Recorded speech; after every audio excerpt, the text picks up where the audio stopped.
In the 17th century, the Flemish city of Antwerp was home to a thriving and prosperous middle class. The artist David Teniers the Younger recorded its buildings and people in 1643. Antwerp is also where Clara Peeters was probably born. Clara's exact dates of birth and death are unknown. She was born sometime in the late 16th century, probably around 1588 and 1590.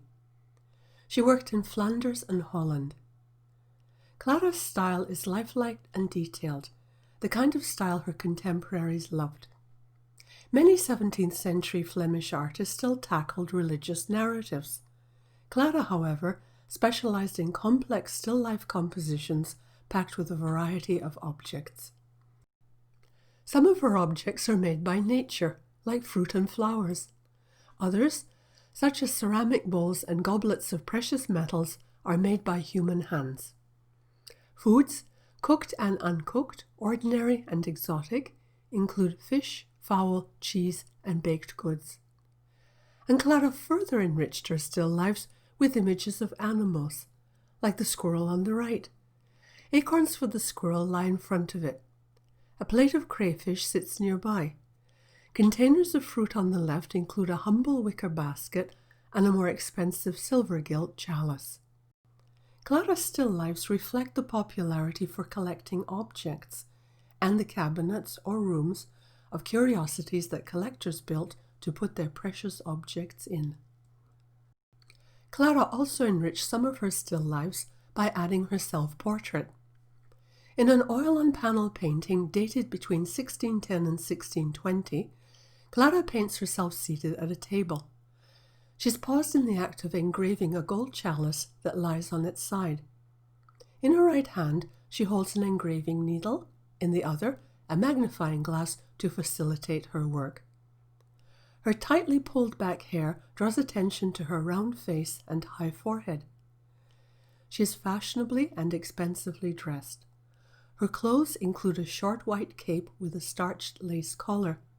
Her jewelry consists of earrings and bracelets, a jewel band in her hair, and a pearl necklace.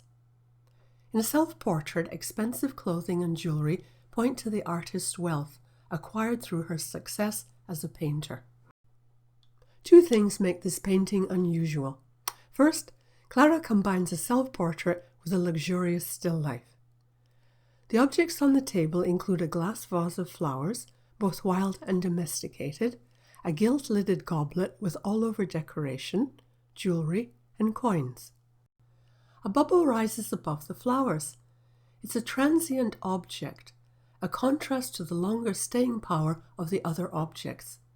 It is also a way for Clara to show off her lifelike painting skills. A second way in which this painting is unusual in that it is not a traditional self-portrait. The collection of objects can, like the clothes and jewelry, emphasize the artist's status as someone wealthy and successful. They are also the tools of her trade, in the sense that these are the kind of objects she paints and works with. In the 16th century, a type of female self-portrait develops, showing the artist seated at her easel. The painting on the easel provides information on the kind of subject the artist specializes in. Instead of an easel, Clara offers a still life as information about her work. Still life paintings can appeal to the senses. Clara paints a variety of objects for us to look at and to imagine their different textures and scents. Still lifes also offer lessons on life. Some have identified this as a vanitas. A vanitas still life is meant to remind viewers of the futility of amassing worldly goods. Christian religious leaders associated the pursuit of wealth with the death of the soul. They believed wealth and material pleasures are short-lived, so it is better to look after one's soul. But for the new middle class in Flanders, the acquisition of wealth was admired and emulated.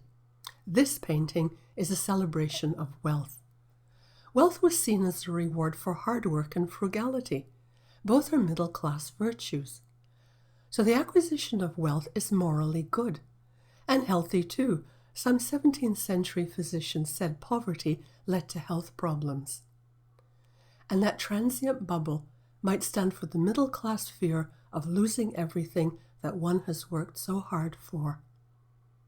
Clara's painting recalls contemporary images of opulentia, the Latin word for wealth.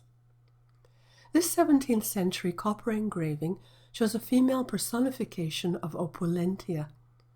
She sits near a table loaded with expensive objects such as jewelry, money, goblets, and a crown. Bubbles float nearby. And like Clara, opulentia holds an engraving needle in one hand. She's paused in working on a crown lying on the table, and, like Clara, turns her head to the left, away from the table. So, rather than embrace the theme of vanitas, Clara appears to emulate opulentia.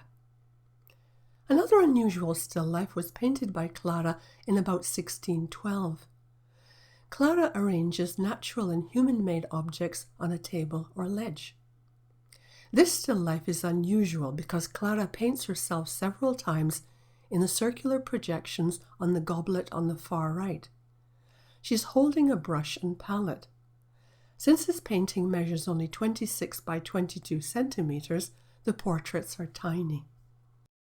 Clara painted at least 2 oils featuring a cat in a domestic setting like a pantry or kitchen. The striped cat, ears slightly back, has her paws on a dead fish.